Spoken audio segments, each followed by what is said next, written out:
I'm Josh. I'm from the Risk and Security team here at the uni. Thanks for coming. Obviously today we're going to be covering LastPass and just some password best practices and also password managers and password management. So I just want to start off by kind of highlighting just how important password security is. So as far as the computer or the application is concerned, anyone that has your password is you. They have access to everything you have access to.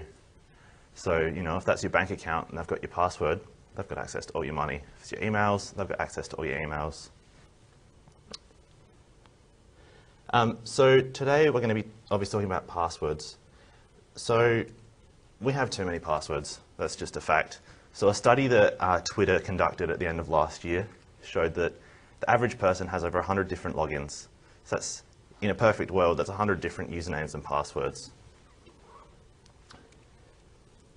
So obviously this leads to bad practices. So people using bad passwords or simple passwords, the same password on every application or website, or you know, the old school post-it note on the side of the monitor or written in the back of the diary.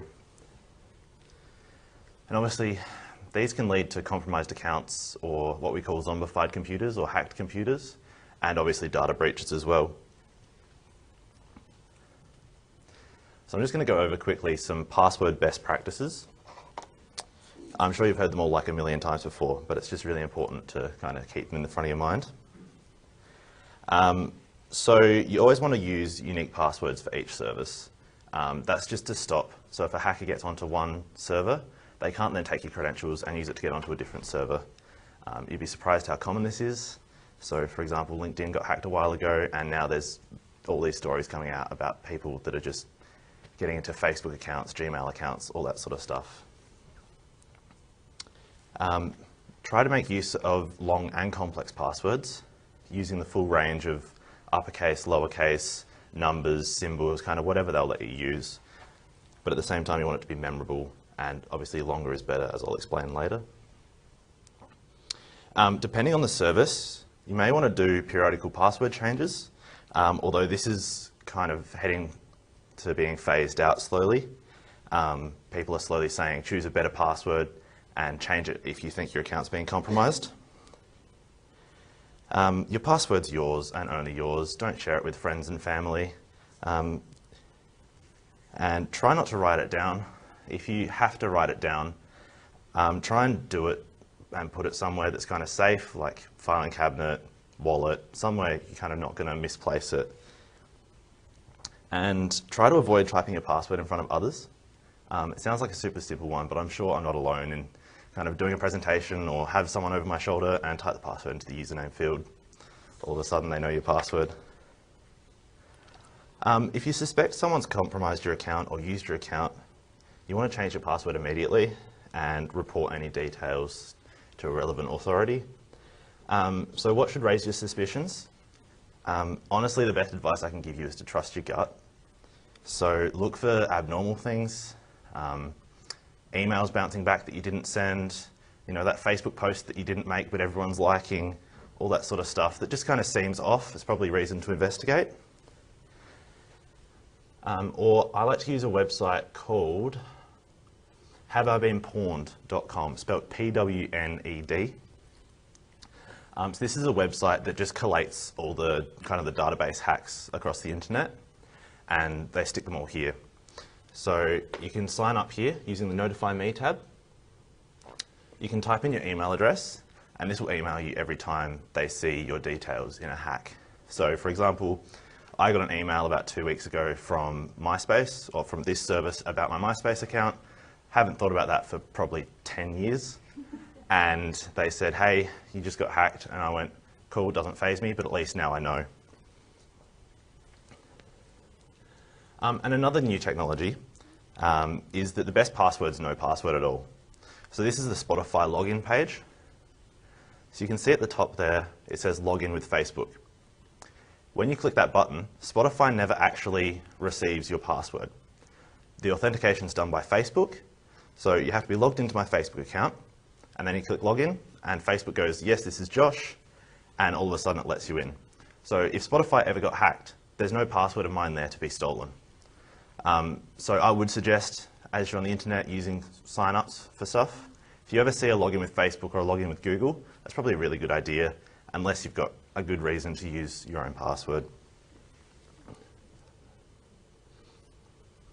But obviously, trying to remember all this over 100 different websites is way too hard. So, of course, this leads to bad practices, which leads us back to compromised accounts and hacked computers. So this is where the password manager comes in. So a password manager is essentially a vault, an encrypted vault of all your passwords, and you have a master password to kind of unlock and decrypt that vault. So I'll explain as we go through, but basically you have one super strong password that protects all your other passwords, and then you can just get in and see them all inside the application. So there are a range of different password managers available. They will have different kind of feature sets and pros and cons, but for kind of the generic use, they're all the same. So the biggest difference between them is kind of where your information is stored. So the ones at the top there in that circle, KeePass and 1Password, make use of local storage, so you can store that to your local computer or wherever you so decide. Underneath that line, you can see cloud storage. That's LastPass, makes use of the cloud, so you can sync it across all your devices. And Dashlane's another popular one that you can choose to either use their cloud or save on your local device. So just for this presentation, I'll be talking about the one at the bottom there, LastPass, just because that's the one I personally use and the one I recommend to my friends and family. And I just want to highlight up there, there's no mention of your iCloud keychain. There's no mention of your browser's remember password function. And there's no mention of the website's Remember Me checkbox.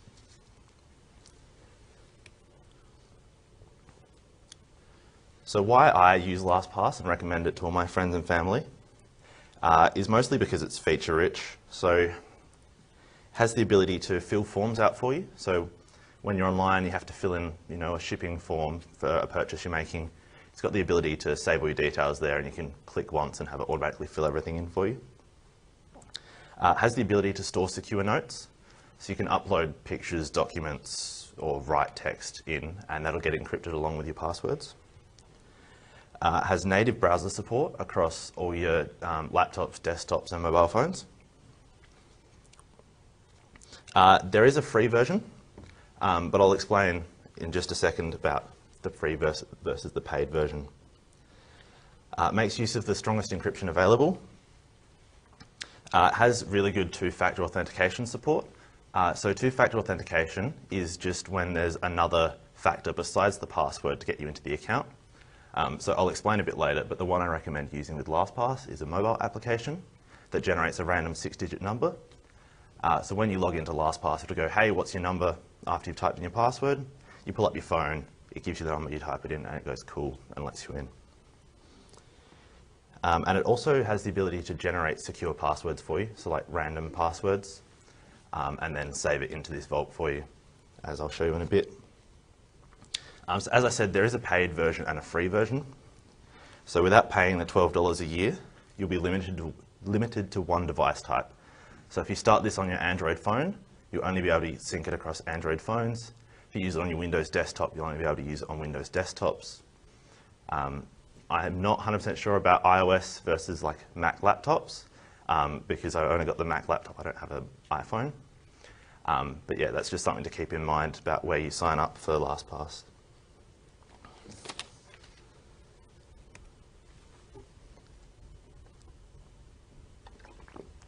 So obviously you want something super strong to protect all your passwords. So you want this to be easy to remember, but hard to guess.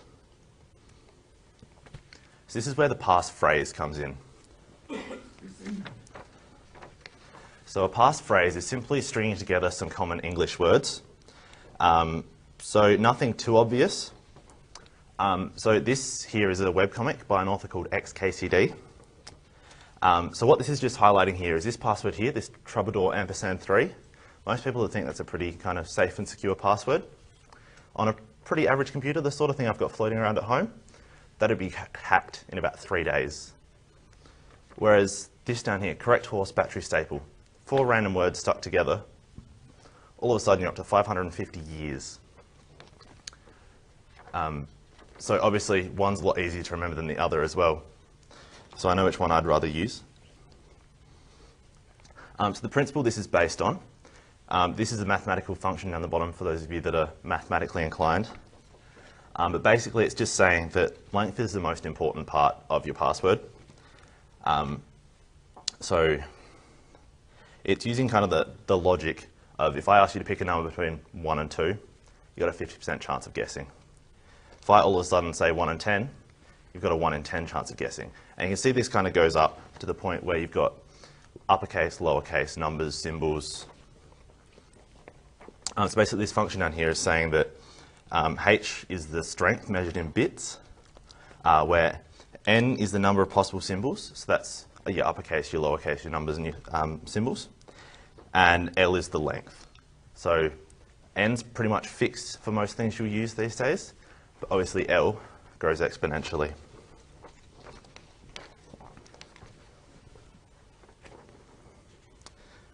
So I've just got some more examples down here of kind of good past phrases. So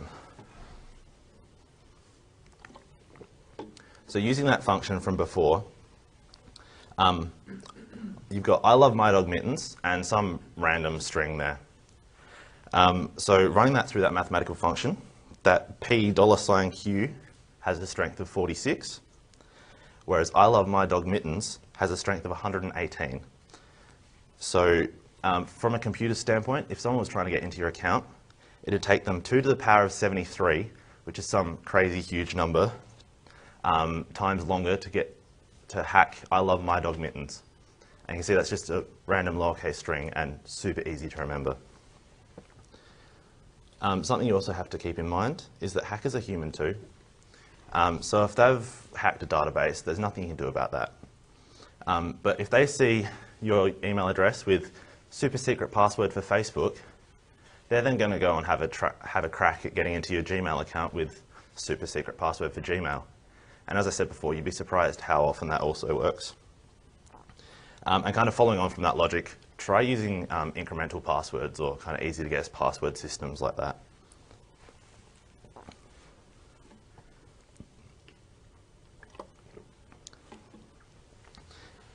So just before I get into the LastPass demo, I've just been asked to kind of point out that we as the security team are endorsing LastPass for personal use only. So it doesn't replace the uni's password policy, and it's not to be used for class 3 data owned by the uni. So to get started with LastPass, you head to the LastPass website, lastpass.com, and you head to this download tab up the top.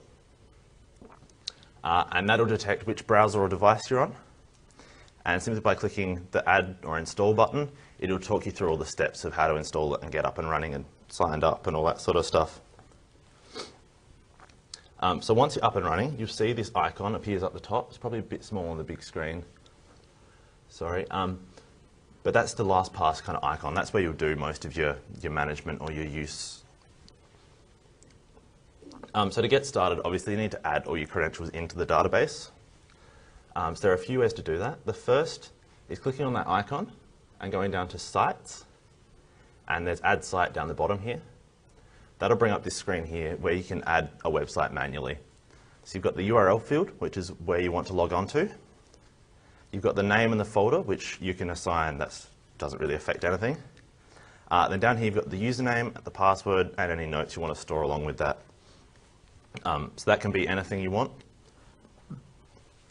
And I'll show you in a bit how to use this software to make a really secure password. So you can also use it with existing credentials and add it to the database. So here I've made an example account on IMDb. So if I log in, you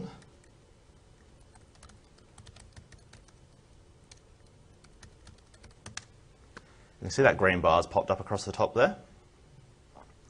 So I can simply hit Save Site. That pops up. So excluding the random string that's after it, you can see it's detected that this is for imdb.com. It's automatically named it and sorted it. It's grabbed my username, which is my email address, and it's automatically grabbed the password from that form there. So I can hit save, and that's now in my database. So if I come back to IMDb, you can now, or you might not be able to see, but there's a little 1 in that corner there. So if I go to show matching sites, you can see now there's it has all the details there, so it's got my username and my password already stored. So as I said, this also has the ability to generate a password for you. So at the end of a password field, you'll see this icon now pops up on websites. So by clicking that, it gives you this pop-up there, where you can generate a random string to use as your password. So you've got a few selections, so you can choose the length. Some websites will be limited to maybe 12 characters, 25 characters, 100 characters, whatever it may be. So this is just so you can get it to fit within their rules. And you've also got the selection down here, so you've got uppercase, lowercase, numbers and symbols. Just because, again, some websites only want lowercase, some websites won't like symbols, all that sort of stuff. So you can click that button there to shuffle through them, and then copy password or use password, and now I can paste that into the field. Or if I hit use password, it'll bring up this form again. So type in the username, save site. So the username would have been automatically filled if I'd filled out that top kind of username field there. So that's kind of as you go. If you get started using LastPass and you're making new accounts, that's how you'd add them.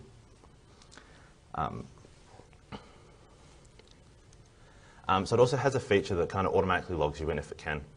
So here I've got my uni credentials saved into my database. So I hit login. So you can see there it's automatically filled and it's automatically hit login for me. So it's just a super convenient way to log in and get around. You can see here my Netflix account. So I've just gone to netflix.com, the login page. So that's how it pops up. So it's automatically filled my username and my password there. So what you can't see is that password is, I don't even know how long. I think it's a 50 or a 60 character long random password. So I've got no clue what that is. For someone to guess what that password was would take them some ridiculous amount of time. I think it's in probably like 100 years on a supercomputer. That's the sort of realms we're talking about here. So obviously that's quite secure, but I don't need to know what that is. I just hit sign in, and bam, I'm in. It's that simple.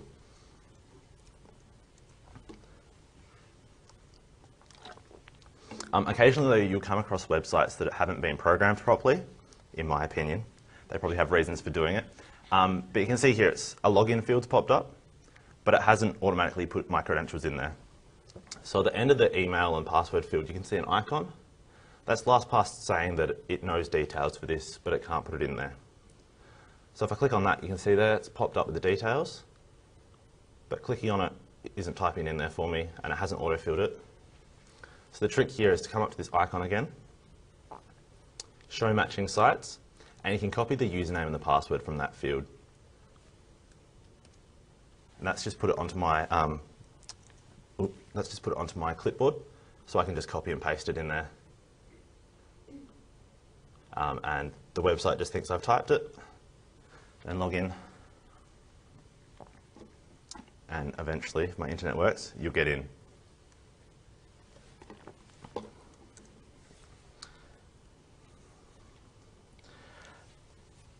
So this is kind of the business end of LastPass. So that's I just showed you kind of the use case. So that's kind of what you do 99% of the time. But this is the LastPass vault, which is your database. So I got here by clicking on this icon, and the top one here is my vault. I believe this is also accessible from the LastPass website if you log in. So in this vault, you can see here, this is the one I use like day to day. So this has all my details stored. So it's got different websites, usernames, passwords, they're all stored in here. So I can go through and see this website here, that's my username. And if I hit that I button, I'll be able to see the password in clear text if I ever need it. So there are also some features that are kind of built into the web interface here. So you've got secure notes. So this gives you the ability to store anything you want to kind of type in, or you can add attachments. So I personally don't use these, but I've heard some really good use cases for these are the sort of things like storing a photocopy of your birth certificate or your passport or driver's license or credit card numbers or that sort of stuff you want easily accessible, but not necessarily open to the public. It also has the ability here to fill forms for you automatically. So you can go through and make a profile. So maybe you've got a work address or a home address, or you've got 2 different credit cards that you want to use depending on the website. You go through here and set it all up. So you give it first name, last name, address, birthday, credit card details, all the sort of things you'd see on a normal form. Assuming the website's been programmed correctly, it'll automatically fill, and you can just kind of click one button to sign up with all your details, which is super handy. There's also this security challenge here, which was just that last button on the left. So this is a really handy feature just to kind of show where you're at in the scope of all your passwords.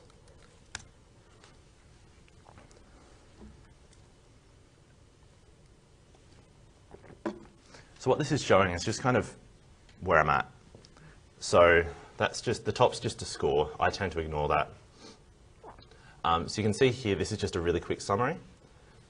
So this first step 1, change compromised passwords. So if your password has surfaced in a database hack and LastPass knows about it, it'll pop up in there and it'll say, you know, hey, these credentials have probably been in a database, you might want to go and change them. Weak passwords, so passwords that it's determined to be kind of really short or kind of not complex enough. Reuse passwords, so passwords you've used on more than one website, and passwords that it's detected are old, sorry. And down here you can see a bit more detail. So this is kind of all my passwords. You can see the strength, where it's being used, all that sort of stuff. And then again, so you can see duplicate passwords. So that's where passwords are being used across more than one website. So you can see here years ago, I have 17 websites that have used the same password across. So I am in the process of changing all of those slowly. 1 week password, which is that IMDb account that I created for this demo. And some old passwords there.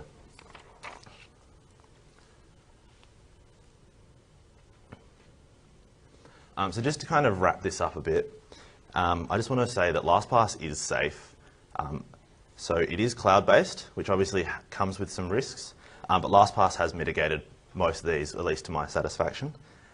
So what it does is it encrypts all of your passwords together into a database using your master password. So when your data goes onto the LastPass servers or onto the cloud, it's all encrypted. So unless someone has your master password, all they're going to get is a file of junk that they can't do anything with. So this is why you need to have such a strong password, because if LastPass's servers do get kind of breached, there would be the ability for them to grab all the files and kind of brute force, which is kind of just guessing passwords one by one. So obviously, as I said, if you choose one of those passphrases, that could take them 500 years, and obviously no one's going to sit there for that long. So there is, as I said before, 2-factor authentication built into LastPass. So if you are going to use LastPass, I would heavily suggest that you use this, just in the event that someone does get your password or they see you type it in or something. Just adds an extra layer, so they'd have to have your phone and however you get onto your phone, whether that's your fingerprint or your PIN code. So up here there's multi-factor options. So the one I'd recommend you use to get started is this LastPass Authenticator here. So simply by clicking this pencil on the right hand side, changing that to enabled, and if you hit update, it'll bring up a pop-up window and it'll step you through installing the application on your phone and connecting it to your account. Unfortunately, I can't show you because I've got it hooked up to a USB hardware token that does its magic somehow. And unfortunately, if I go through that process, it'll kind of overwrite that. But it is pretty good documentation and it will step you through it step by step. I also want to highlight that you do have to be careful with LastPass. If you lose the master password, you've lost all your passwords, plain and simple. So there's no way to get them back, unfortunately. Built into LastPass, there is the ability to text yourself recovery codes or email yourself codes, all that sort of stuff. But of course, they come with more inherent risks. Something else to consider is that LastPass is browser only. So what this means is it'll work on websites and web applications, but it won't work for desktop programs. So you can store passwords for desktop programs in the database, but it won't automatically fill them for you. So just kind of a good example of this is your university logon. If you use LastPass to change your uni password, all well and good, you'll be able to access your webmail and kind of web applications like Unified and SSO. But the second you go to log on to your uni desktop, you're going to have to remember some super random password that's generated for you. So the trick there is, if you do want to use it for a situation like that, set it to a really strong passphrase and then store the passphrase into your vault. So there are some more IT Matters talks coming up soon. So we've got the top 10 cybersecurity tips. It's also being presented by my team. No, you don't have a DHL parcel, or just kind of phishing emails, how to recognise them, what to do when you see them, and how to secure your Mac. I hope that was helpful. As I said, the LastPass website has some amazing videos and step-by-step guides. Otherwise, feel free to send me an email. Thanks for coming. Thank you.